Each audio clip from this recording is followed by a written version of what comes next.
नमस्कार साईं भक्तों, आज आप साईं बाबा की असीम कृपा के पात्र बने हैं। जो साईं बाबा की आज्ञा से आपको श्री साईं सच्चरित्र के अध्याय 27 का अध्ययन करने व सुनने का मौका मिला है। श्री साईं का हास्य विनोद शिरडी में बाजार प्रत्येक रविवार को लगता था। निकटवर्ती ग्रामों से लोग आकर वहां दुकानें लगाते और सौदा बेचते थे। मध्याह्न के समय मस्जिद लोगों से ठसाठस भर जाया करती थी, परंतु रविवार के दिन तो लोगों की इतनी अधिक भीड़ होती थी कि प्राय दम ही घुटने लगता था। ऐसे ही एक रविवार के दिन श्री हेमाड़ पंत बाबा की चरण सेवा कर रहे थे। श्यामा बाबा के बाईं ओर व बामन राव बाबा के दाईं ओर थे।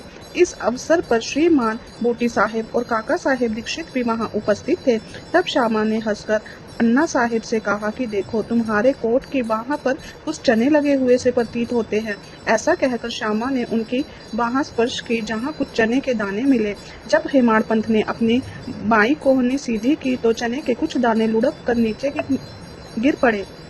जो उपस्थित लोगों ने बीन कर उठाए। भक्तों को तो हास्य का विषय मिल गया और सभी आश्चर्यचकित होकर भांति भांति के अनुमान लगाने लगे, परंतु कोई भी यह न जान सका कि चने के दाने वहां आए कहां से और इतने समय तक उसमें कैसे फंसे रहे। इसका संतोषप्रद उत्तर किसी के पास न था, परंतु इस रहस्य का भेद जानने को हर कोई उत्सुक था। तब बाबा कहने लगे, इन महाशय अन्ना साहेब को एकांत में खाने की बुरी आदत है।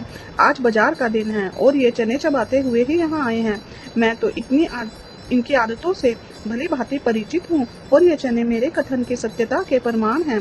इसमें आश्चर्य की बात ही क्या है। हेमाड़ पंत बोले, बाबा मुझे कभी भी एकांत में खाने की आदत नहीं है, फिर इस प्रकार मुझ पर दोषारोपण क्यों करते हैं। अभी तक मैंने शिरडी के बाजार के दर्शन भी नहीं किए था। आज के दिन तो मैं भूल कर भी बाजार नहीं गया। तब उनके खाने की बात तो दूर है, भोजन के समय भी जो मेरे निकट होते हैं उन्हें उनका उचित भाग दिए बिना मैं कभी भोजन ग्रहण नहीं करता। बाबा ने कहा, तुम्हारा कथन सत्य है, परंतु जब तुम्हारे समीप ही कोई न हो तो तुम या हम कर ही क्या सकते हैं। अच्छा बताओ, क्या भोजन करने से पूर्व तुम्हें कभी मेरी स्मृति आई है? क्या मैं सदैव तुम्हारे साथ नहीं हूँ? फिर क्या तुम पहले मुझे ही अर्पण कर भोजन किया करते हो? स्मरण ही अर्पण है। इस घटना द्वारा बाबा क्या शिक्षा प्रदान कर रहे हैं, थोड़े इस ओर ध्यान देने की आवश्यकता है। इसका सारांश यह है कि इंद्रिया, मन और बुद्धि द्वारा पदार्थों का रसास्वादन करने के पूर्व बाबा का स्मरण करना चाहिए। उनका स्मरण ही अर्पण की एक विधि है। इंद्रिया विषय पदार्थों की चिंता किए बिना कभी नहीं रह सकती। इन पदार्थों को उपभोग से पूर्व ईश्वरारोपण कर देने से उनकी आसक्ति स्वभावतः नष्ट हो जाती है। इस प्रकार समस्त इच्छाएं, क्रोध और तृष्णा आदि क्रूर प्रवृत्तियों को पहले ईश्वर अर्पण कर गुरु की ओर मोड़ देना चाहिए। यदि इसका नित्याभ्यास किया जाए तो परमेश्वर तुम्हारी कुप्रवृत्तियों के दमन में सहायक होंगे। विषय के रसास्वादन के पूर्व वहाँ बाबा की उपस्थिति का ध्यान अवश्य रखना चाहिए।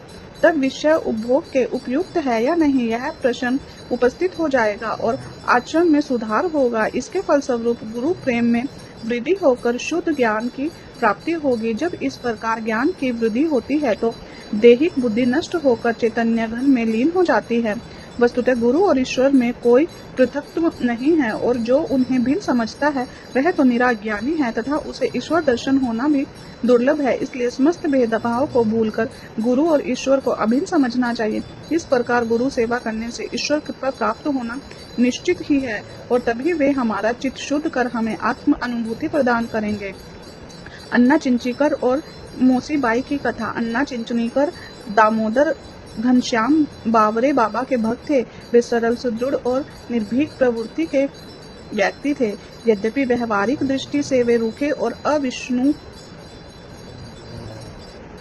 प्रतीत होते थे, परंतु अंतकरण से कपटहीन और व्यवहार कुशल थे। इसी कारण बाबा उन्हें विशेष प्रेम करते थे। कभी भक्त अपनी अपनी इच्छा अनुसार बाबा के अंग दबा रहे थे। बाबा का हाथ कठड़े पर रखा हुआ था। दूसरी ओर एक वृद्ध महिला उनकी सेवा कर रही थी, जिनका नाम वेणुबाई कोजलगी था। बाबा उन्हें माँ शब्द से संबोधित करते तथा अन्य लोग उन्हें मोसीबाई कहते थे। वे एक शुद्ध हृदय की वृद्ध महिला थी। वे उस समय दोनों हाथों की उंगलियां मिलाकर बाबा के शरीर को मसल रही थी। जब वे बलपूर्वक उनका पेट दबाती तो पेट और पीठ का प्राय एकीकरण हो जाता था। बाबा भी इस दबाव के कारण यहाँ वहाँ सरक रहे थे। अन्ना दूसरी ओर सेवा में व्यस्त थे। मोसीबाई का सिर हाथों की परिचालन क्रिया के साथ नीचे ऊपर हो रहा था। जब इस प्रकार दोनों सेवा में जुटे थे तो अनायास ही मौसी का मुंह अन्ना के अति निकट आ गया। मौसी बाई विनोद प्रवृत्ति की होने के कारण ताना देकर बोली कि यह अन्ना बहुत बुरा है, यह मेरा चुंबन करना चाहता है। इसके बाल तो पक गए हैं, परंतु मेरा चुंबन करने में इसे तनिक भी लज्जा नहीं आती है। यह सुनकर अन्ना क्रोधित होकर बोले कि तुम कहती हो कि मैं एक वृद्ध और बुरा व्यक्ति हूँ, क्या मैं मूर्ख हूँ? तुम खुद की छेड़खानी करके मुझसे झगड़ा कर रही हो। वहां उपस्थित सब लोग विनोद का आनंद ले रहे थे। बाबा का स्नेह तो दोनों पर था, अतः उन्होंने कुशलता पूर्वक विवाद का निपटारा कर दिया। वे प्रेम पूर्वक बोले कि अरे अन्ना, व्यर्थ ही क्यों झगड़ रहे हो? मेरी समझ में नहीं आता कि माँ का चुंबन करने में दोषी क्या है। बाबा के शब्दों को सुनकर दोनों शांत हो गए और सब उपस्थित लोग जी भरकर ठहाका मारकर बाबा के विनोद का आनंद लेने लगे। बाबा की भक्त पारायणता। बाबा भक्तों को उनकी स्वेच्छा अनुसार ही सेवा करने देते थे और इस विषय में किसी प्रकार का हस्तक्षेप उन्हें सहन न था। एक अन्य अवसर पर मौसीबाई बाबा का पेट बलपूर्वक मसल रही थी, जिसे देखकर दर्शकगण व्यर्ग होकर मौसीबाई से बोले कि माँ, कृपया कर धीरे धीरे ही पेट दबाओ, इस प्रकार मसलने से तो बाबा की अंतड़ियां और नाड़ियां ही टूट जाएंगी। वे इतना कह भी न पाए कि बाबा अपने आसन से उठकर तुरंत बैठे और अंगारे के समान लाल आंखें कर क्रोधित हो गए। इतना साहस किसमें था जो उनको रोक सके? उन्होंने दोनों हाथों से सटके का एक छोर पकड़ नाभि में लगाया और दूसरा छोर जमीन पर रख उसे पेट से धक्का देने लगे। सटका लगभग 2 या 3 फीट लंबा था। ऐसे लगता था कि वह पेट में छिद्र कर प्रवेश कर जाएगा। लोग भयभीत थे कि अब पेट फटने ही वाला है।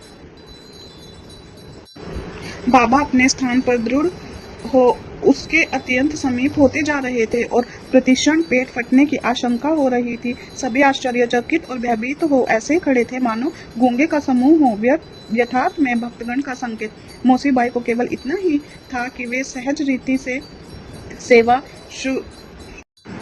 शुश्रूषा करे, किसी की इच्छा बाबा को कष्ट पहुंचाने की न थी। भक्तों ने तो यह कार्य केवल सद्भावना से प्रेरित होकर ही किया था, परंतु बाबा तो अपने कार्य में किसी का हस्तक्षेप जरा भी न होने देना चाहते थे।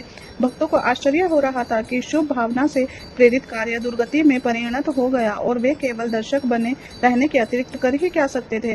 भाग्यवश बाबा का क्रोध शांत हो गया और सटका छोड़कर वे पुनः आसन पर विराजमान हो गए। अध्याय समाप्त हुआ। इस अध्याय से हमें यही शिक्षा मिलती है कि साईं बाबा जब हास्य विनोद करते हैं तो उसमें भी अपने भक्त की इच्छाओं के प्रति अगर उसमें कोई दुर्गम व्यवहार किया है तो उसको समझाते हैं, लेकिन अगर कोई हास्य विनोद कर साईं बाबा के भक्त का कोई मजाक उड़ाता है तो साईं बाबा उसको बहुत क्रोधित होकर भी समझाते हैं। इसलिए साईं बाबा के भक्त का या साईं बाबा के सेवक का या साईं बाबा के किसी भी छोटे से बड़े उम्र के बच्चे का अगर कोई मजाक उड़ाए या उनको बेवजह परेशान करे तो साईं बाबा उसे कभी भी माफ नहीं करते हैं। इसलिए साईं भक्तों, आप निडर होकर साईं बाबा की सेवा करें, प्रार्थना करें, गुणगान करें। ओम साईं राम, जय साईं राम।